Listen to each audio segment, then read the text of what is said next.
మహాగణాధిపతే నమః. శ్రీ గురుభ్యో నమః. శ్రీమాత్రే నమః.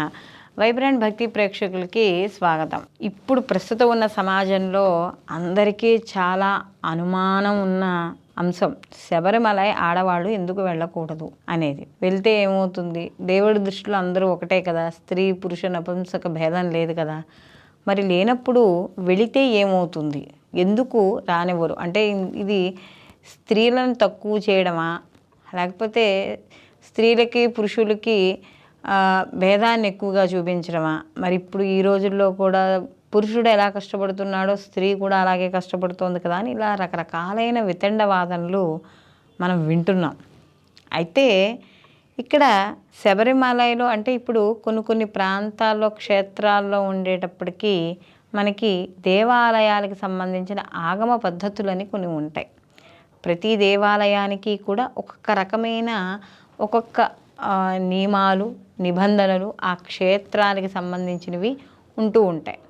అయితే అక్కడ మనకు కానీ చూసుకున్నప్పుడు ఈ శబరిమలలో మనకి ఈ ఉన్న స్వామివారిని మనకి నైష్టిక బ్రహ్మచారిగా ప్రతిష్ఠించడం అనేది జరిగింది. అంటే కింద వాళ్ళు వేసి ఏ ప్రతిష్ఠ చేసినా కూడా కింద యంత్రం వేయడం అవన్నీ కూడా చేస్తూ ఉంటారు. అయితే ఇక్కడ నైష్టిక బ్రహ్మచారిగా చేశారు.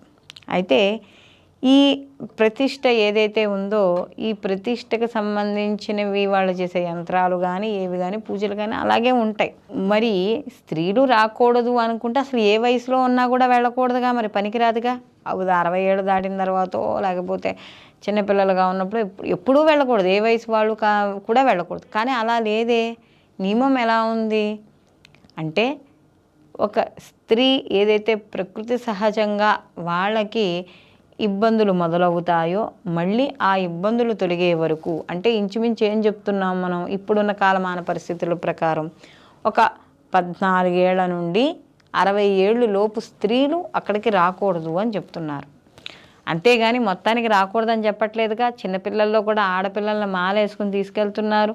60 ఏళ్ళు దాటిన వృద్ధులు అంటే మెనోపాజిటివ్ టైం దాటిన తర్వాత కూడా దాటిన తర్వాత స్త్రీలు కూడా మాల వేసుకుని వెళ్తున్నారు కదా.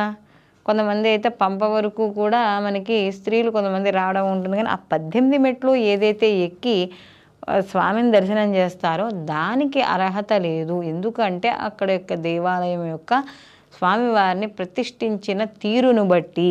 అంతేగాని మనకి ఇందులో స్త్రీ పురుష భేదాలంటూ ఏమీ లేవు. నిజం చెప్పుకోవాలంటే భారతదేశంలో స్త్రీకి ఇచ్చినంత గౌరవము దేనికి మనకి ఎక్కడా లేదు. చాలామంది అనుకుంటూ ఉంటారు మమ్మల్ని ఏదో తొక్కేశారు చేసేశారు అని. అలా ఏమీ లేదు. భారతదేశంలో స్త్రీని ఎక్కువ గౌరవించడం అనేదే జరుగుతుంది. ఎందుకంటే ఈ సమయంలో ఇప్పుడు వీళ్ళు చెప్పిన వయసు సమయంలో స్త్రీ ఏదైతే ప్రకృతి స్వరూపంగా ఏవైతే ఉందో పునరుత్పత్తి జరిగించే సమయం. ఆ పునరుత్పత్తి జరిగే సమయంలో రకరకాల శారీరక ఇబ్బందులు ఇవన్నీ కూడా పడుతూ ఉంటుంది. అలాంటప్పుడు భర్త వెళ్తాడు, తప్పులేదు, దోషం లేదు, భర్త వెళ్ళవచ్చు. కానీ భర్త వెళ్ళాడు కాబట్టి తనకు కూడా ఆ పుణ్యం అనేది రావడం అనేది జరుగుతుంది. అంటే ఆవిడ కూడా వెళ్ళి దర్శనం చేసుకుంటే ఎంతైతే పుణ్యం లభిస్తుందో అంత పుణ్యము కూడా ఈవిడ వేసుకోకపోయినా ఇంట్లో ఉండినా కూడా కలుగుతుంది. అంటే స్త్రీ తన చేయవలసిన ప్రకృతి ధర్మం ఏదైతే ఉందో ఆ ధర్మాన్ని నిర్వర్తిస్తోంది కాబట్టి ఆవిడికి వెళ్ళకపోయినా కూడా దోషం లేదు, వెళ్ళకపోయినా కూడా పుణ్యం ఆటోమేటిక్గా వచ్చేస్తుంది. కాబట్టి దీన్ని వితండవాదనలు అయితే మాత్రం ఎక్కువ వేసుకోకూడదు. కాబట్టి ఇక్కడ ముఖ్యంగా చూసుకున్నప్పుడు ఈ 18 మెట్లు ఎక్కాలి, 40 రోజులు నియమాలు పాటించాలి. మరి ఈ ఆడవాళ్ళకి ఋతుక్రమంలో వచ్చే అవాంతరాలు ఏవైతే ఉన్నాయో అవాంతరాల్లో 40 రోజుల పాటు నిర్విఘ్నంగా దీక్ష సాగడం అనేది చాలా కష్టం. కాబట్టి అలాంటి సమయాలు ఉంటాయి, అలాంటి ఇబ్బందులు ఉంటాయి. కాబట్టి స్త్రీకి ఇలాంటి వాటి మీద కొద్దిగా దూరంగా పెట్టడం అనేది జరిగిందే తప్ప ఇందులో స్త్రీలు వెళ్ళకూడదు, పురుషులు మాత్రమే వెళ్ళాలి అనే యొక్క దాని గురించి మాత్రం ఎక్కడా లేదు. కాబట్టి దీన్ని అందరూ కూడా సహృదయంతో అంగీకరించాలి. ఏవో న్యాయశాస్త్రాలు చెప్పాయి, లేకపోతే వాళ్ళు ఏదో తీర్పు ఇచ్చారు, ఇది కాదు. తీర్పు ఇచ్చినా చేసినా అక్కడ కొన్ని పద్ధతులు ఉంటాయి. మన సనాతన ధర్మానికి సంబంధించిన కొన్ని పద్ధతులు ఉంటాయి. ఆ పద్ధతులను పాటించాలి. కాబట్టి ఆ ఉద్దేశంతో మాత్రమే వాళ్ళు ఈ నిర్ణయాలను తీసుకోవడం అనేది జరిగింది. సర్వే జన సుఖినో భవంతు, లోకా సంస్థ సుఖినో భవంతు.